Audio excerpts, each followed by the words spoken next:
Kalau saya berteman sih enggak, cuman tahu ya. Kalau teman tuh kan kita harus nongkrong, harus ngopi bareng, harus jalan bareng gitu.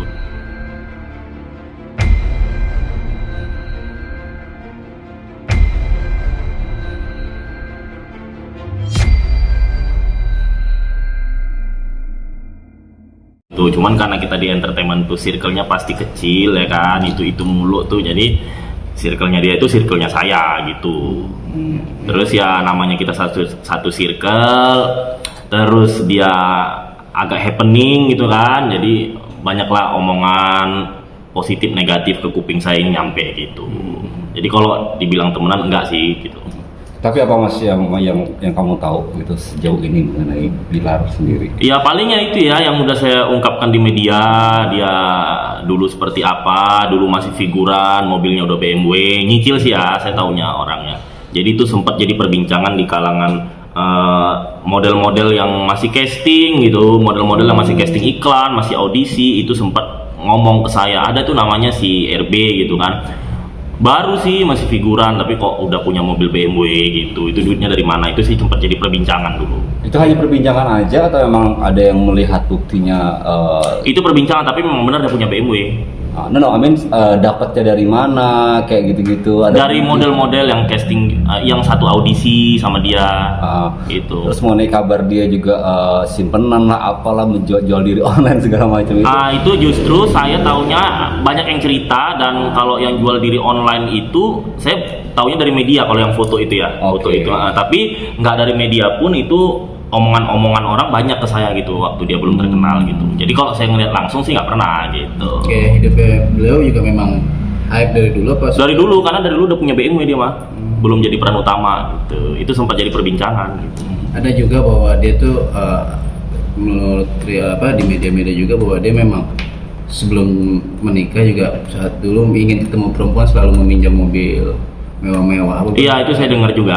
Tapi kalau misalnya ditanya buktinya mana, pernah ngeliat langsung nggak lo? Nggak, karena dia bukan teman saya, bukan satu geng-gengan juga kan. Kalau tadi satu geng-gengan, saya tiap hari ngeliat, saya baru bisa bilang iya benar 100% itu benar gitu. Tapi kalau yang ngomong memang banyak banget, dan banyak banget yang ngebongkar di media sosial, bukan saya doang ya, banyak banget ya tentang hal itu. Malah saya justru kalau yang tentang hal itu saya dengar dari orang, tapi di media sosial banyak ngaku melihat langsung. Kalau abang yang mengetahui secara sendiri bang, tanpa sampai. Kalau yang mengetahui secara sendiri ya itu yang pertengkaran di Mukafe itu, yang 3 orang memperebutkan dia gitu. Jadi orang-orang sekitar situ mengatakan 3 orang ini pacarnya dia gitu. Dan saya di situ yang duduk, oh pacarnya, oh ini. Saya sampai sebatas itu. Jadi saya nggak ikut melerai, nggak ikut terjun ke dalam-dalamnya gitu kan, karena kita nggak enak juga sebagai sesama tamu di kafe itu, urusan orang ngapain kita campurin kan gitu. Jadi memang pada saat itu memang 3 orang itu berantem di situ, heboh banget, sampai satu ada yang tidur di tanah itu saya lihat langsung gitu. Terus yang ada di situ pasti langsung tahu dong ya kenapa itu terjadi gitu. Kenapa tuh bang? Ya karena 3-3-nya ini baper memperebutkan si R, iya, dan orang-orang di situ pas omongan lagi rame kan, pasti karena saya di situ pasti karena omongannya kuat banget ya, sampai ke sana sampai ke sini ya 3-3-nya pacarnya gitu. Nah ini setelah menikah, melihat hidupnya juga tambah glamor, mobil-mobil sportnya juga bilang wow. Dan bahkan beberapa waktu lalu yang kita ketahui bersama, dia membelikan kapal mewah nih.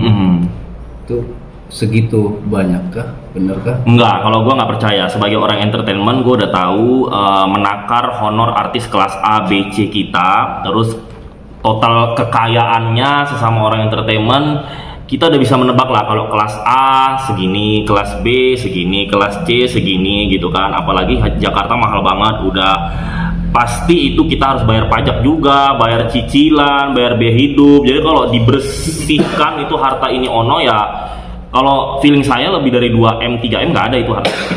Nah, jadi kalau saya sih nggak percaya. Kalau masalah kapal itu sebenarnya mereka nggak salah juga sih mas, kalau kapal itu ya.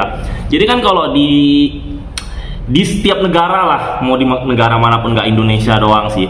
Jadi ada namanya endorse halus ya, kita ada promosi halus. Jadi misalnya kayak misalnya saya pengusaha yang punya perusahaan, saya pengusaha yang punya kapal.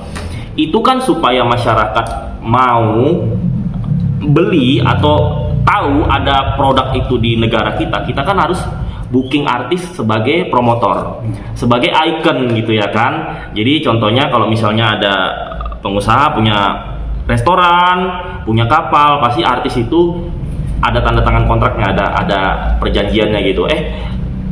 Tapi ada ceritanya, misalnya si artis itu dibuat seolah-olah membeli, dibuat seolah-olah artis itu memiliki barang itu gitu kan. Jadi sebenarnya si artisnya nggak salah sih, karena itu memang permainan dari para pengusaha yang butuh untuk mempromosikan produk mereka gitu kan. Karena kalau tidak ada artisnya, media kan nggak mau datang. Ya kan, media kan kalau misalnya mau nyorot sebuah produk pasti nanya dulu artisnya siapa dulu nih. Kalau misalnya artisnya si A, gue mau datang. Kalau artisnya si B kurang pamor, kurang terkenal, kami nggak mau datang. Maka pengusaha mau nggak mau membuat packaging image, membuat packaging suatu cerita bahwa si artis pura-pura membeli kapal seharga 38M, padahal enggak gitu ya kan. Tapi karena udah ada kontrak kerjasama itu, pastinya si artis ini juga dibayar sesuai dengan perjanjian yang udah tersirat di surat kontrak gitu. Misalnya gue kasih deh lu 1M ya, kontrak setahun, tapi kapal ini pura-pura lo beli gitu.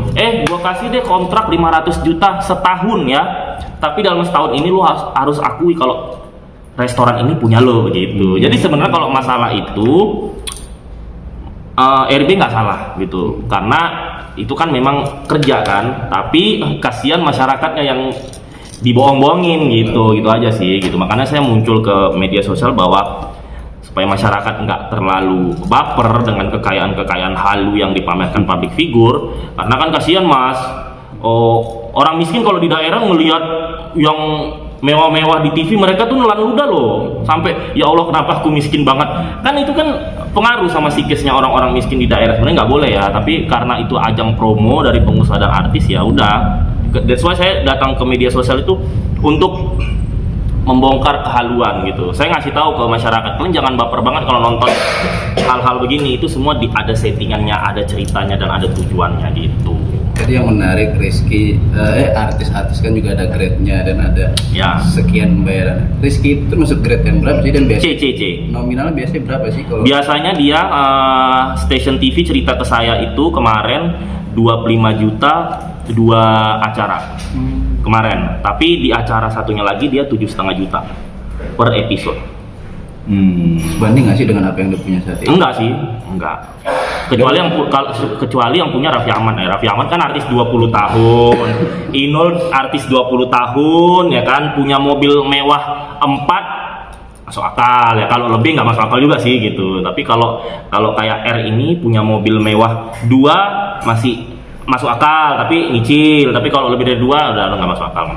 Dari YouTube endorse, dari sosial medianya dia mungkin yang followers mendadak. Iya, jadi kalau sebenarnya media itu kan seringnya menerima laporan dari manajer ya, benar kan? Manajer ini kan suka melebay-lebaykan supaya artisnya naik. Padahal nggak sekaya itu juga. Buktinya Cinta Laura sama Atta kemarin sudah membongkar bahwa sebenarnya kalau dari YouTube itu AdSense-nya tidak nutup.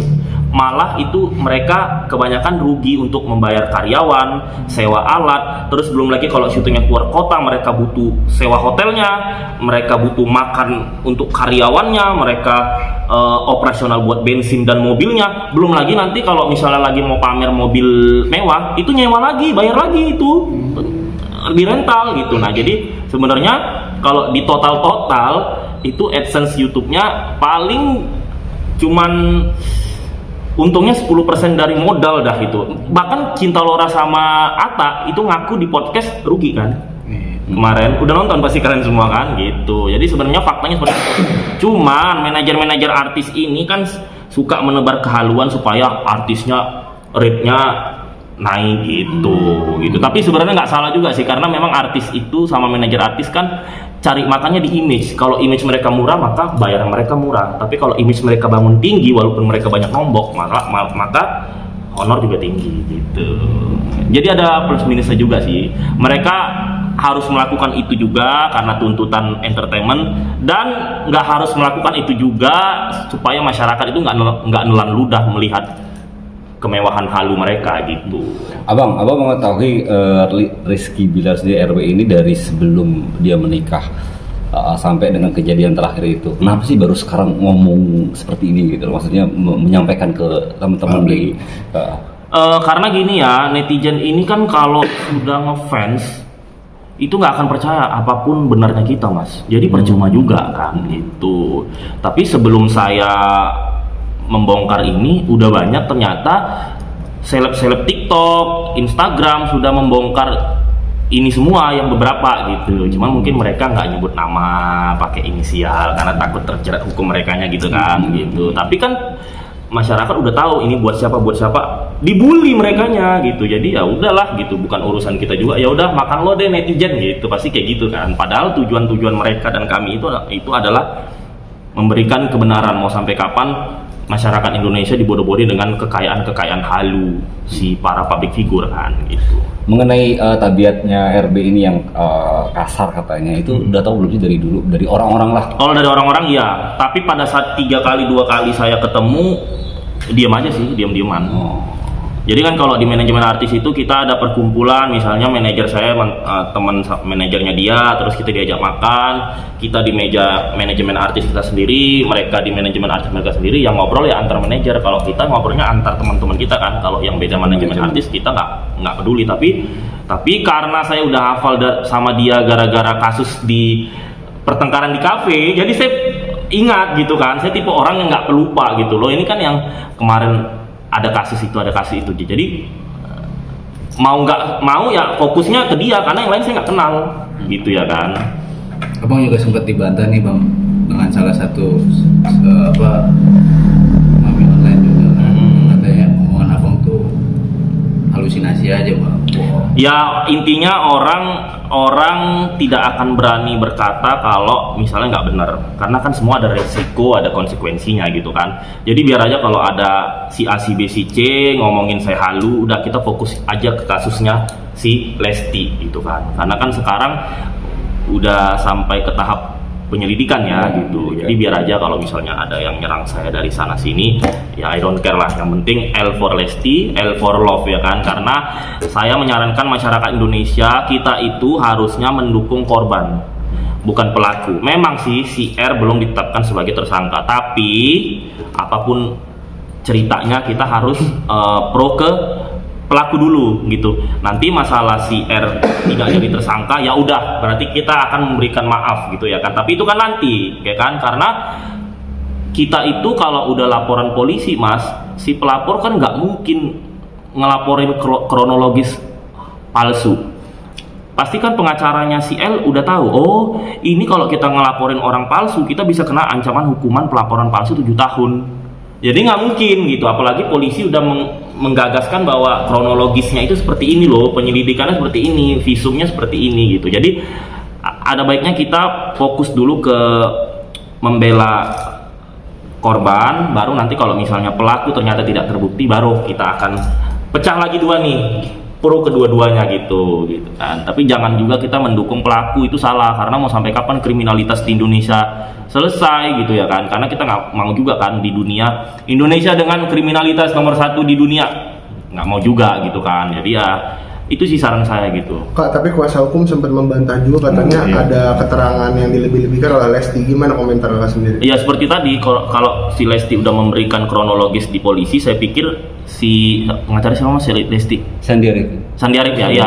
Nggak mungkin seorang Sandi Arifin pasti kan Lesti kalau buat laporan dia di samping dong. Nggak mungkin Sandi Arifin nggak membimbing kata-kata si Lesti. Masa sih seorang Sandi Arifin yang udah menangani beberapa artis, dia tidak konsisten sama statementnya dia gitu. Dia juga membuat laporan pasti udah lihat buktinya juga kan gitu. Itu aja sih. Tapi yang berarti itu ada indikasi keraguan juga kepada salah satu institusi di Indonesia, terutama institusi Polri. Gimana tanggapan kamu sendiri? Enggak, kalau saya percaya polisi. Saya sebagai yang udah pernah kena kasus 12 kali, jadi saya tahu bolak-balik ke polisi itu seperti apa. Jadi kalau di kepolisian itu ada hukum namanya mutasi.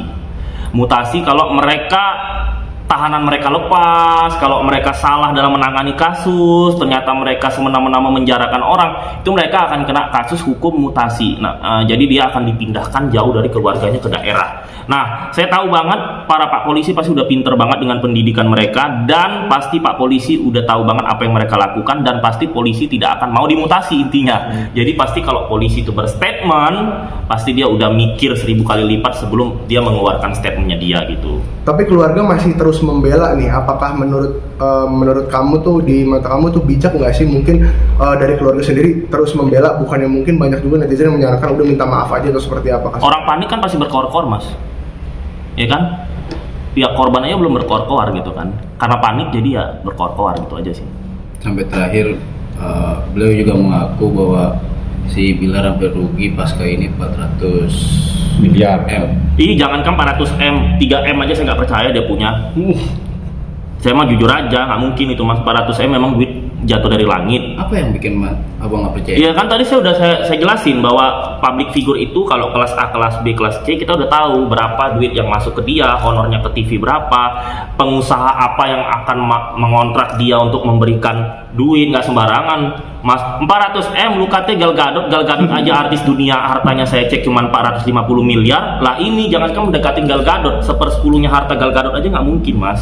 Logika ya kan. Saya juga suka membaca kekayaan artis dunia soalnya, jadi kita tolak ukurnya udah tahu. Mas, cuman kondisi terakhir katanya RB sampai makan Indomie dan ingin mengadu ke presiden, gimana tanggapanmu? Itu terlalu over sih ya. Memang presiden ngurusin begini, kasihan banget Pak Jokowi dikasih urusan begini. Janganlah, Pak Jokowi urusannya banyak, ngurusin masyarakat miskin. Aduh, ada aja sih kalian ini. Cuma itu keterangan dari si kuasa hukum, maksudnya mungkin supaya masyarakat simpatikan. Yes. Ya, itu aja sih. Ya mungkin maksudnya kalau sekarang ini dengan berjalannya kasus ini ya, maksudnya dirimu sendiri melihatnya seperti apa sih Mas? Maksudnya sampai kan kemarin juga pas ada panggilan nggak datang, banyak juga yang bilang tentang nggak gentle. Nah, menurut pandanganmu sendiri seperti apa? Itu wajar dan normal karena pasti psikis kena, stres juga pasti karena dibully satu Indonesia, terus udah kebayang.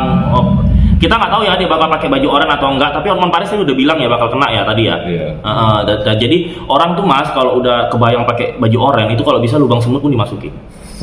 Ngumpet ya. Karena saya udah pernah gitu kan, tapi untungnya saya tidak terbukti bersalah, tapi udah pernah merasakan. Jangankan pelaku, kita jadi korban aja sebelum selesai ketok palu itu kita pusing loh. Karena kita takut kalah nggak ya gue ya, kalah nggak gue ya. Kalau gue kalah pasti dilaporin balik ya, laporan palsu, pasti stres. Jadi bukan hanya pelaku yang stres, korban pun stres.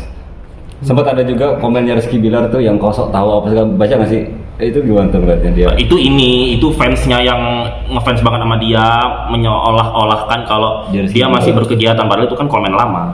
Banyak kok video-video sama komen-komen lama yang dinaikin seolah-olah itu komen baru kan. Jadi makanya dicek dulu. Oke Mas, sorry, saya sedikit mengulang. Tapi benar dia sebagai simpenan dari. Kalau yang ngomong banyak, tapi kalau saya lihat langsung saya nggak pernah. Kan nggak mungkin Mas, orang siapapun itu tiba-tiba jual diri saya ikutin ke kamar. Kan nggak mungkin kan, nggak lucu ya kan gitu. Jadi kalau yang ngomong banyak, bukan saya doang yang ngomong ya. Tapi kalau saya lihat langsung memang nggak pernah gitu. Oke, melihat yang tadi berarti dalam arti ini punya Lesti semua dong. Apanya nih? Harta. Semua harta.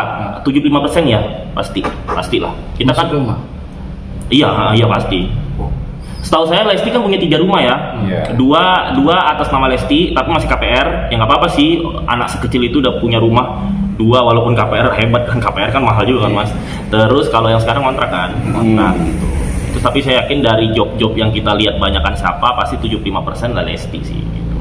25% mungkin dia gitu. Oke. Terakhir Mas, mungkin dengan adanya mungkin kasus kayak gini kan katanya, tapi kemarin terakhir statement keluarga tuh tetap katanya mereka berdua udah kontekan kembali, mereka berdua udah damai kembali, katanya ada potensi damai dan rujuk. Menurut pandanganmu sendiri seperti apa? Kalau 80% ini pasti kayak bubar ya, karena rekan-rekan media udah ngomong ke saya juga, terus udah viral di berita-berita gitu kan. Jadi mungkin pihak cewek juga kalau mau damai dia berpikir 1000 kali ya, udah viral begini masa gue damai sih, nanti kecewa dong masyarakat gitu. Sebenarnya ada hal besar yang membuat si cewek ini kalau untuk bersatu lagi berat gitu. Tapi namanya manusia ya kan, pelin-pelan ya, berubah-ubah, bisa aja damai, tapi kemungkinannya cuma 20% sih.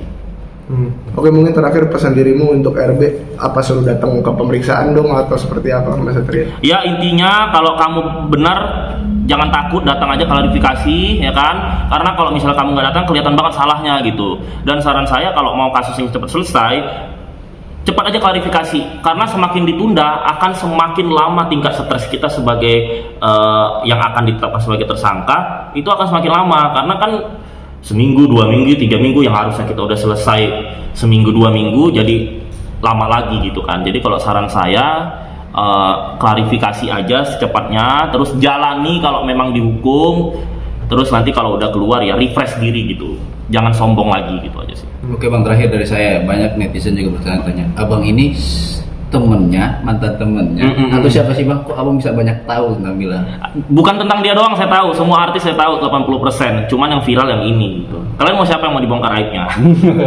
Enggak, kalau saya yang sombong-sombong saya bongkar, kalau yang nggak sombong saya tutupi. Banyak kok artis-artis yang kayak gugurin kandungan ke Korea, tapi karena baik saya tutupin gitu. Karena apalagi cewek ya, kalau cewek saya agak kasihan Mas, karena saya punya adik, punya nyokap ya gitu.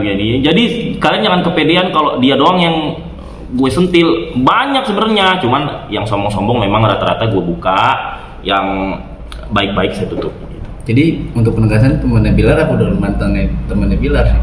Enggak. Jadi kembali lagi saya satu circle, temennya dia, temennya saya gitu. Mantan manajernya teman saya ngopi di Kalibata sampai sekarang. Dia kan lama tuh sama Kak Ega itu, setahun 2 tahun deh.